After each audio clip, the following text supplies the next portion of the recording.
It started on a Thursday night in Charlotte, North Carolina. The rain had been falling all day, but by sundown something shifted. The air grew heavy. The wind picked up like it was carrying a message. I remember standing by my kitchen window watching the street outside turn into a river. And then everything went silent. No wind, no thunder, just silence. So deep, it felt like the earth itself was holding its breath. That's when I heard it. Not with my ears, but deep inside my chest. A voice I couldn't explain. David, the storm is loud, but my voice is louder. Listen. I know how that sounds. Crazy, right? I would have said the same thing if you'd told me this a year ago. I wasn't some prophet or pastor. I was just a regular guy working construction, drinking on the weekends, cussing when things went wrong. But that night something came for me. And it wasn't the floodwaters. My house started shaking, the lights cut out. The power snapped off, like someone flipped a switch. I ran to the hallway trying to grab my phone, but it was dead. And that's when I saw it. Not with my eyes, but somehow I saw it anyway. A great wave, not made of water, but of fire, rolling across the nation, swallowing cities in silence. And in the middle of it, a figure, standing tall, arms wide, like he'd been waiting. America, I have blessed you, but you have forgotten me. Return to me while you still can. I dropped to my knees right there on the hardwood floor, soaked in sweat, shaking in fear. Not because of what I saw, but because I knew it was true. All of it. And I knew I was part of the problem. I had been living like God was a rumor, like grace was just a Sunday word. That night changed everything. Not because I almost drowned, not because I had a dream or vision or whatever you want to call it, but because for the first time in my life I realized God wasn't far away. He was in the storm, and he was calling me by name. If you're still watching this, if you're curious or skeptical, or maybe you felt something too, something stirring in your chest during all the chaos lately, I want you to stay with me. Don't scroll. Don't click away, because what I'm about to share next might not only explain what's happening across America, it might be the very thing your soul has been waiting to hear. Before we go on, take a second right now and hit subscribe. Leave a comment below if you've ever felt God speaking to you in a moment you didn't expect. I read every one, and this channel is more than content. It's a call. Now let's keep going. The next morning I stepped outside and thought I was dreaming. The street I grew up on, gone. Houses torn open like soda cans. Cars flipped over, trees ripped from the ground. And the silence, it wasn't peaceful. It was hollow, like the world had exhaled and wasn't sure it wanted to breathe in again. People were standing in the middle of the street barefoot in pajamas, just staring. Some crying, some just frozen. And then I heard someone scream, "She's not breathing." I ran toward the voice. An old man had been pulled from his porch by the current. They were trying to revive him, but the EMTs couldn't even get through the floodwaters. So they stopped and prayed instead. This wasn't just another storm. It wasn't just bad weather, the kind we shake off and post about on social media. This was something else, something deeper. And it wasn't just North Carolina. I started seeing videos online. A pastor in Texas filming water rising in his sanctuary. Pews floating past the altar. A mom in Chicago on her roof holding her baby screaming for help. A teenager in New Jersey documenting the water bursting through her basement window as she prayed Psalm 91 out loud. This wave, it's not just physical. It's sweeping across America, one city at a time. Houston, Charlotte, Newark, even places that never flood are going underwater. And I'm not talking about puddles in the street. I'm talking entire neighborhoods turning into lakes overnight. I saw a clip from Louisiana. A man climbing a tree with a flashlight in his mouth, trying to signal a helicopter. The wind so loud you couldn't hear the chopper blades. And when the camera pans down, you see his wife and child clinging to each other on the roof, barely above water. Everywhere the story's the same. Infrastructure collapsing. Emergency services overwhelmed. Thousands displaced, schools shut down. Families separated, and yet the news only shows part of it. They give us numbers, but they don't show us the faces, the fear, the feeling that something is breaking, and no one knows how to stop it. And here's what haunts me. These disasters, they're coming faster, closer, harder, like birth pains, like something is building toward a breaking point. And we're pretending it's just climate change or bad luck or some government thing we don't understand. But deep down we know, don't we? This isn't just science. This is spiritual. I mean, how do you explain the timing? The way these storms hit right after key events. Laws passed, corruption exposed, or moral lines crossed. Like something unseen is responding in real time.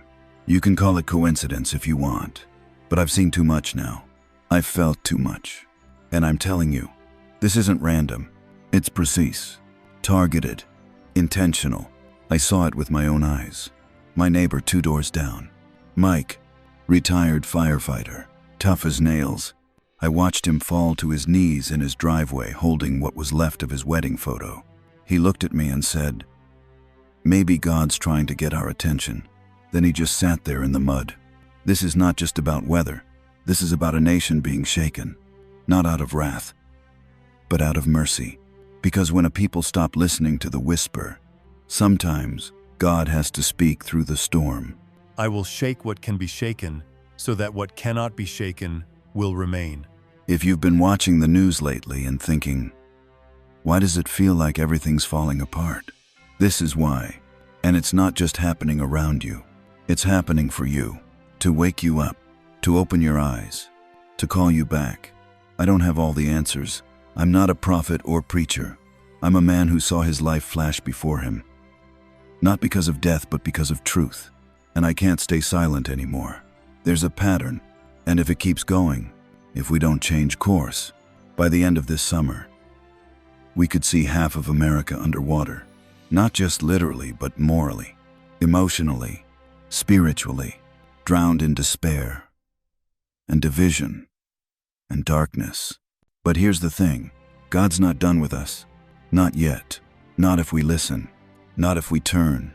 I want to ask you right now, have you seen something strange lately? Maybe in your city or your state. Something that felt like a warning, like a shaking. Leave a comment below and tell us what you've seen. Because this isn't just my story. This is ours. And if this resonates with you, if you feel that tug in your spirit, that sense that something more is happening than what we're being told, hit that subscribe button and stay with me. The next part might be the most important. Yet, by the 3rd day, the floodwaters had started to pull back. But the damage was just beginning. I walked down my block and barely recognized it. Front doors, split in half mattresses, stuck in trees, broken glass in every direction, the smell of mud, gasoline, and something worse hung in the air. Silence wasn't peaceful anymore. It was painful, like the neighborhood itself had lost its voice. There was a little boy, maybe 5, sitting on a curb holding his dog. The dog wasn't moving. His mother stood behind him, sobbing into her hands. No one knew what to say. People walked past like ghosts, just trying to make sense of it. Like if they kept moving, maybe they could outrun the grief. My own house, gone. The foundation still there, but everything else washed away. Photos. My daughter's drawings from kindergarten. My dad's Bible from 1961. Soaked. Torn. Unreadable. I didn't know whether to scream or kneel or run, so I just stood there, staring at the nothing, where everything used to be. This wasn't just about stuff. This was about roots, stories, identity. When a house floods, you don't just lose walls and floors. You lose the place where your memories lived. And for some people, that's more than they can take. Over the next week, FEMA came in. So did the National Guard. But it wasn't enough. It never is. People need more than aid. They need answers. Why did this happen? Why now? Why here? Why me? At night, you could hear people praying through the thin walls of the shelters, or fighting, or weeping, sometimes all three. I saw a couple break down in the middle of the cafeteria because they couldn't reach their son in another state. I watched a woman crumble to the floor because the insurance company denied her claim. She'd been paying them for 17 years. We were all looking for someone to blame. The government, the system, the weather, ourselves, but nothing brought peace, not even the explanations. Because deep down, what we were mourning wasn't just our homes. It was our sense of safety, of control, of belief that tomorrow would be better. And as the days passed and the news moved on, we were left with the echo, the kind that doesn't go away. I saw more depression in those 2 weeks than in the last decade. I saw kids stop speaking, teenagers wander like they'd given up, parents holding in tears so their children wouldn't break. And me, I kept hearing the voice, the same voice from that first night. Do you see now why I am calling you? Not to fear, but to return. Not to despair, but to be awakened. It hit me like a wave all over again. This wasn't just destruction. This was mercy, fierce mercy, like a parent who flips the table because the child won't stop playing with fire. I realized how blind we'd become, how normal we thought all this was. Endless division online, hatred as entertainment, violence as news. We'd numbed ourselves to disaster, until disaster knocked down our front doors. And then something else happened, something I didn't expect. People started opening their Bibles again. Not everyone, but enough to notice.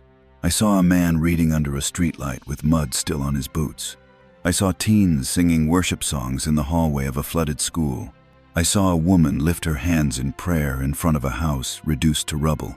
Something was shifting, not just in the ground but in the spirit, like the flood had washed away more than dirt, like it exposed the hunger we didn't even know we had. And I started to understand something. Maybe this wasn't the end. Maybe this was the invitation. I am not silent. I am speaking through the storm. I have seen the tears, and I will not waste them. But make no mistake, the cost is high, and it's not over. Because if we ignore this moment, if we explain it away as coincidence or climate, if we rebuild without repentance, we're setting ourselves up for something worse. We cannot afford to go back to sleep. Not now, not after this. If you're still watching, still listening, I need you to hear this part. This is more than just a personal story. This is a national cry, a spiritual wake-up call, and we get to choose how we respond. So I'm asking you, what have you lost? What has this season taken from you? And more importantly, what has it revealed in you? Leave a comment and tell your truth. Because when we tell the truth, healing begins. And if this message is stirring something inside you, if you feel that burning in your chest, that maybe, just maybe, God is calling you too. Don't ignore it. Hit subscribe. Stay with me, because what's coming next might just shake you free. It was the 4th night after the flood, and I still hadn't slept. Not really. Every time I closed my eyes, I saw water rising. Not outside, but inside, like it was trying to reach something buried in me. I sat in my truck in the driveway because my house was still unlivable. Engine off, no sound but the cicadas, and my heartbeat. And that's when it happened again. The air shifted, thick like honey, and then still, like the world paused for breath. And in that silence, I heard him again. Not loud, but deeper than thunder, clearer than memory. You are looking for answers in the rubble. But the truth is, in the stillness. I whispered out loud, God, is that you? And I felt something I hadn't felt in years. Not fear, not guilt, but presence, like someone had sat down beside me and wouldn't leave, even if I deserved it. I said things I hadn't said since I was a kid. I'm sorry. I miss you. I don't know what I'm doing. And I cried, not because of the house, or the loss, or the chaos, but because I realized I'd been numb for so long I forgot what being alive felt like. And then I asked him, why now? Why this flood? Why this pain? And his answer wasn't in words, but it was clear. I do not break to destroy. I break to reveal. The foundations you built on were never strong enough to hold you. It hit me in my chest like a sledgehammer. All the things I'd depended on. Money, routine, status, even religion. They weren't strong enough for the storm. And I knew it wasn't just me. I saw it all around me. People trying to rebuild their homes, while their souls stayed shattered. Arguing about insurance while ignoring the emptiness in their chest. treating symptoms, while the disease of disconnection kept growing. This wasn't about weather anymore. This was about worship, what we give our attention to, our affection, our time.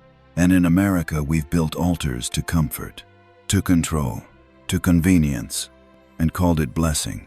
But when the flood came, those altars washed away, and what was left? Silence, ache, need. I started thinking about that verse, the one I memorized in Sunday school but never really lived. Be still, and know that I am God. Not be busy, not be productive, not be strong, be still. And so I sat there, not asking for anything, just breathing, just being, and I felt him again. I have not forgotten you. I have been waiting in the silence. Come back to me, not with performance, but with your whole heart. I looked around and saw the neighborhood with different eyes. I saw broken fences and saw the pride they used to protect. I saw water-stained walls and thought about the secrets we all hide. I saw muddy streets and thought maybe we needed to be brought low so we could finally look up. I remembered what my grandma used to say. Sometimes God has to empty your hands so you can finally receive what's real. And I think that's what this is. Not punishment, not wrath, but a sacred interruption, a divine pause, to show us what matters, to wake us from the illusion that we are in control. Because let's be honest, we were asleep, distracted by noise, chasing things that don't satisfy, calling it freedom, while our hearts were enslaved. But now, with everything stripped back, the stillness speaks louder than the storm. And what I hear, what I know now, is that God never stopped speaking. We just stopped listening. So if you're in a place right now where you feel like you've lost everything, maybe it's the perfect place to start listening again. I do my deepest work in the places you try to hide. The ground may be shaking, but I am unmovable. I don't know what your flood looks like. Maybe it's not water. Maybe it's divorce or addiction or betrayal or burnout. But I promise you this, God is not afraid of your mess. He walks right into it with open arms. And if he can meet me in a truck in the middle of the night with my whole life underwater, he can meet you right where you are. So don't run. Don't numb. Don't explain it away. Just be still. Just listen.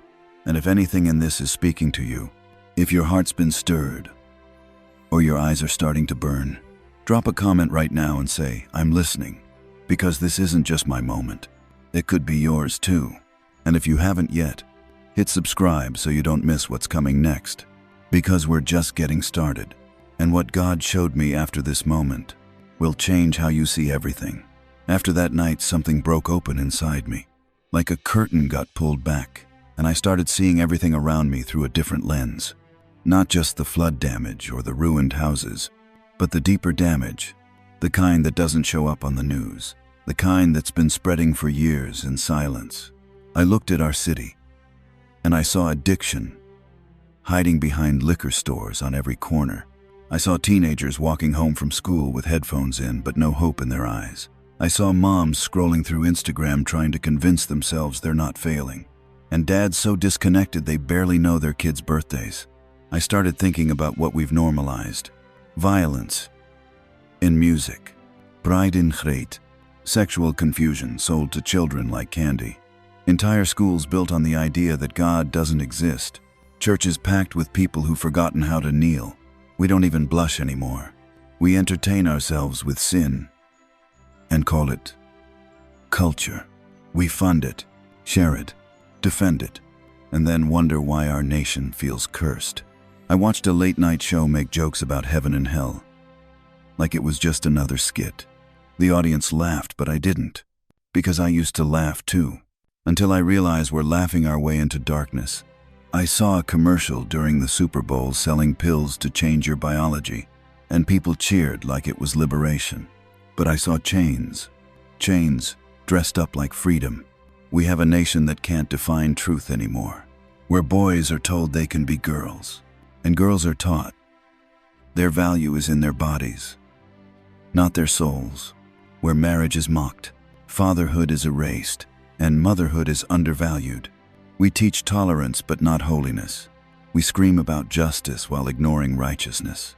We deconstruct faith while building altars to fame. And we wonder why the ground is shaking under our feet.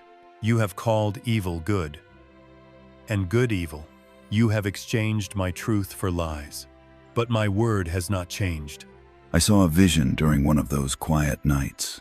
Not a dream, not a fantasy, but something real, something I couldn't shake. It was a map of America, but instead of cities and highways, it showed the spiritual condition. And it wasn't pretty. The East Coast burned with confusion. The West Coast was buried in shadows. The center pulsed with apathy. And over every major city I saw towers rising. Not skyscrapers, but idols, built of vanity, fear, lust, rage. I have given you blessing, but you built towers to yourselves. I have given you time, but you filled it with noise. I have given you grace, but you trampled it underfoot. It was like I could feel God's heartbreak. Not anger, not vengeance, but grief, deep grief, for a people who used to sing His name, but now sing about themselves. And suddenly, it all made sense. The storms, the shaking, the silence. It wasn't random. It was response. Because when a nation forgets God, the land itself groans. Romans says, creation waits in eager expectation for the sons of God to be revealed. And I think that's what this is. Creation is groaning because the people of God are sleeping. We've let comfort kill conviction, let preference replace purpose, and in doing so we've invited chaos into our gates. I saw churches turn into stages, pastors chasing likes instead of broken hearts, sermons more concerned with self-help than salvation. The gospel turned into a motivational slogan with no power to save. And yet through all this darkness, he still felt hope, because I believe God isn't done with us. I believe He's letting the shaking happen not to destroy us, but to awaken us. I believe there's still a remnant, still a generation rising who won't bow to culture, who won't water down the word, who won't trade eternity for applause. But it starts with honesty, with repentance, with acknowledging how far we've fallen. If my people who are called by my name will humble themselves and pray, and seek my face, and turn from their wicked ways, then I will hear from heaven and heal their land. That's not just a verse. That's a promise. And it's still available, right now. So I want to ask you, what idols have crept into your heart? What have you normalized that God never approved? Where have you exchanged truth for convenience? This isn't condemnation. This is invitation. Because the only way we rebuild right is if we rebuild with Him. And I want you to sit with that. Take a breath and ask yourself, not just what's wrong with the world, but what's wrong in me. Then leave a comment. Be bold. Confess if you need to. Testify if you want to. And if this message is stirring you, share it with someone who needs to hear the truth in love. And if you haven't yet, hit subscribe. Not because I need numbers, but because you need truth in your feed. And we're going even deeper in the next part, where Scripture and the voice of God come together in a way you won't forget.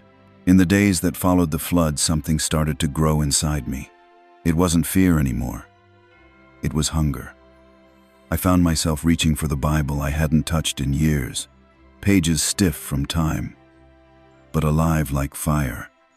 I didn't open it looking for comfort. I opened it looking for truth, because deep down I knew this wasn't just about weather or politics or society. This was about covenant. This was about what happens when a nation forgets the one who blessed it. I kept coming back to the prophets. They didn't sugarcoat anything. They spoke with fire, but also with tears. One verse hit me like lightning. Nahum 1 verse 8. But with an overwhelming flood, He will make an end of Nineveh. He will pursue His foes into the realm of darkness. That shook me because it wasn't about God being cruel. It was about God being just. Nineveh was a city full of violence, corruption, pride. But when Jonah warned them, they turned. And because of that, God relented. He gave mercy in place of wrath. because they humbled themselves. I warn because I love. I call before I correct. I withhold judgment for the sake of mercy. I wrote that down in my journal late one night. The storm still fresh in my bones, and I felt him speak again, not in volume, but in clarity. I am the same yesterday, today, and forever. What I did for Nineveh, I can do for you, but time is not in your hands. I sat with that for hours, watching videos from other cities, flooding, protests, violence, spiritual confusion. And I realized the Bible isn't just a book. It's a mirror. It's a warning. It's a map. And America is walking right into chapter after chapter, and pretending we don't see it.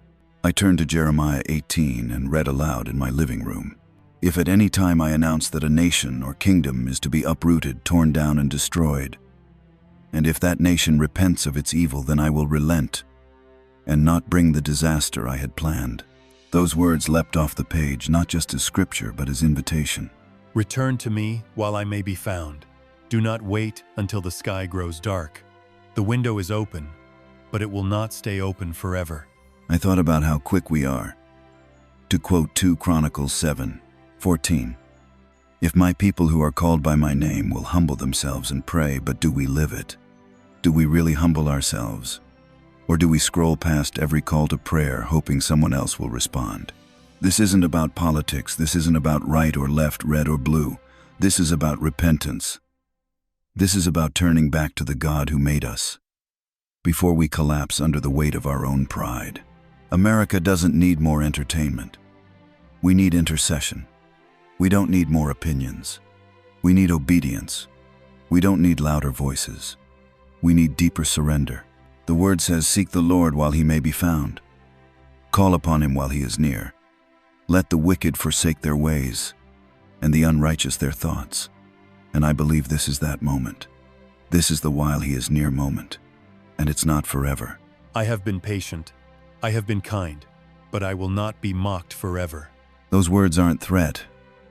They are warning, born of love. The same love that hung on a cross. The same love that still speaks through the storm. The same love that lets the ground shake so that sleeping hearts can wake up. Pastor Elijah said to me one morning, David, revival never starts in the White House. It starts in the prayer closet. And I believe that with every fiber in my being, this awakening won't begin through a screen or a law or a trend. It begins with one voice crying out, God, have mercy on me, a sinner. And when enough of us cry out, heaven bends down. So I ask you right now, not as a preacher, not as a prophet, but as a man who knows what it means to be rescued from the edge. Will you cry out? Will you bow low? Will you let go of pride and say, God, we need you again? This is the Nineveh moment. This is the crossroads. This is the hour when we decide, do we want comfort? Or do we want the presence of God? Do we want to be right? Or do we want to be redeemed? If you hear my voice today, do not harden your heart. I am calling you back not to religion, but to relationship, not to rules, but to restoration. If you're still with me, I want you to take a breath and say out loud, Jesus, I hear you. I want to come back. Write it in the comments if you need to claim it like a flag in the sand. And if you haven't yet, subscribe, because what I'm about to share next is the personal breakthrough that followed this moment of surrender. And I believe it's a blueprint for many of you. I need to tell you something I've never said out loud before. Not in church, not to my friends, not even to my family for years. I lived with this quiet fear that maybe I'd missed my chance, that maybe I had walked too far, done too much, stayed silent too long. That grace had an expiration date, and I'd let it pass. But that night when I heard his voice, not in judgment, but in gentleness, when I opened that Bible and found not rules, but rescue, when I dropped my pride and whispered help, I felt something break, something old, something heavy, and something holy took its place. You are not too far gone. I still know your name. My mercy is new this morning for you. It undid me. I sat on the floor, shaking, crying, not because I was scared, but because I was seen. Maybe for the first time in years, I wasn't a project, I wasn't a disappointment, I was a son. And I need you to hear this. Someone watching this right now. Someone who feels like they've burned every bridge, like they've faked every smile, like they've played the good Christian for too long but haven't really believed any of it. This is for you. He sees through the act, through the pain, through the pretending, and he's not pulling away. He's drawing near. I am close to the brokenhearted. I heal the wounds you hide. I never gave up on you. There's a lie that says once you mess up too many times, God moves on, but the truth is he never left. He waited. And if you turn around right now, you won't find shame. You'll find a father running toward you with arms wide open. I don't care what they've called you, what you've done, who you've hurt, what you've believed. If you've got breath in your lungs and a heartbeat in your chest, there's still hope and there's still time. And not just time to survive, but to live, to laugh again, to pray again, to hope again, to start over for real this time. I'm not saying the road will be easy. I'm not saying you won't still feel the sting of old regrets, but I am saying you don't have to carry it alone anymore. Jesus already carried it all. Come to me, all who are weary, and I will give you rest. I took your burden. I broke your chains. I prepared a place for you. This world is loud and cruel and fast, but he is steady and kind and patient. And if I could look you in the eyes right now, I would tell you the same thing. He whispered to me in that flood-drenched night, "You're not too late. You're not too dirty. You're not beyond saving. This is your moment." And even if you don't feel anything, even if your heart is hard or your eyes are dry, he's still right there and he's still speaking. So say yes, even if it's quiet, even if it's unsure, even if it's all you can do, say yes. Whisper it right now, Jesus. I surrender. If you prayed that or even thought it, I want you to type in the comments right now. I said yes. Let the enemy know you're done with hiding. Let the darkness know your soul has a new name. And if you haven't already, hit that subscribe button, not for me, for you. Because you're going to need reminders. You're going to need encouragement. You're going to need truth. And I promise, that's what you'll find here. In the final part, I'll tell you what changed after that night, how God began restoring what I thought was lost forever, and what he showed me about the future of our homes, our families, and our nation. And I believe it could spark something in you too. If this story stirred something in you, if the words felt like they weren't just for someone else, but for you, then don't walk away without responding. This isn't about emotion. It's about encounter. And what you do after this moment matters. So here's what I want you to do right now. If you haven't already, hit subscribe, join the family. This isn't just a channel. It's a place for people who are waking up, who are done pretending, who want truth more than trends. And drop a comment right now, even if it's just one word. Say yes. Say I'm listening. Say I'm coming home. Because that simple act might be the first brick in rebuilding what you thought was lost. If you know someone who needs to hear this, share it. Don't wait, don't overthink it. You never know what one video, one word, one whisper from God can do in a heart that's ready. And finally, stay close. Because what God showed me next about revival, healing, and how he's about to move across this nation is something I can't keep to myself. We've only just begun. This is your moment. Don't scroll past it. I am doing a new thing, even now. It springs up. Do you not perceive it? Let's walk it out together. Until next time, God bless you.